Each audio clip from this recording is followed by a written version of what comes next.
Volodymyr Zelensky says Russia used over 3,000 drones in its aerial bombardment in July.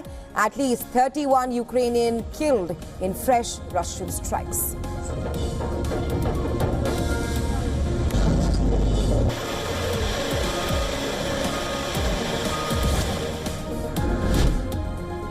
China warns that protectionism harms the interests of all parties after U.S. President Donald Trump unveiled tariffs on nearly 70 countries, including a blistering 35% on neighbor Canada.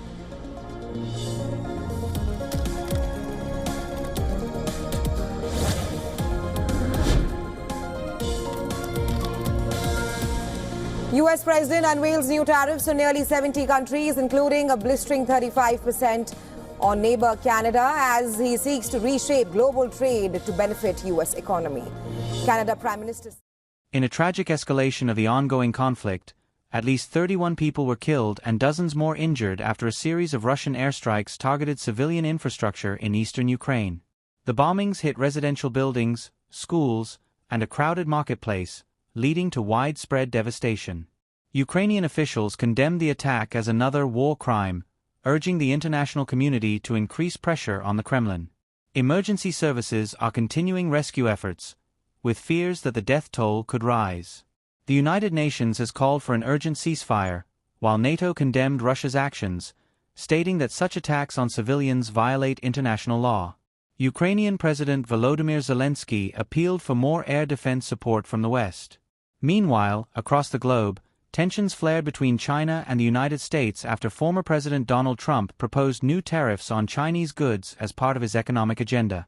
In response, China issued a strong warning, saying it will take firm countermeasures if the tariffs are implemented. The Chinese Ministry of Commerce stated, unilateral trade sanctions will only hurt both economies. We urge the U.S. to abandon its outdated Cold War mentality. Analysts fear that the combination of military conflict in Europe and rising trade tensions between global powers could negatively impact international markets and economic stability. A brutal wave of Russian missile strikes tore through several Ukrainian cities on Thursday, leaving at least 31 civilians dead and more than 60 injured.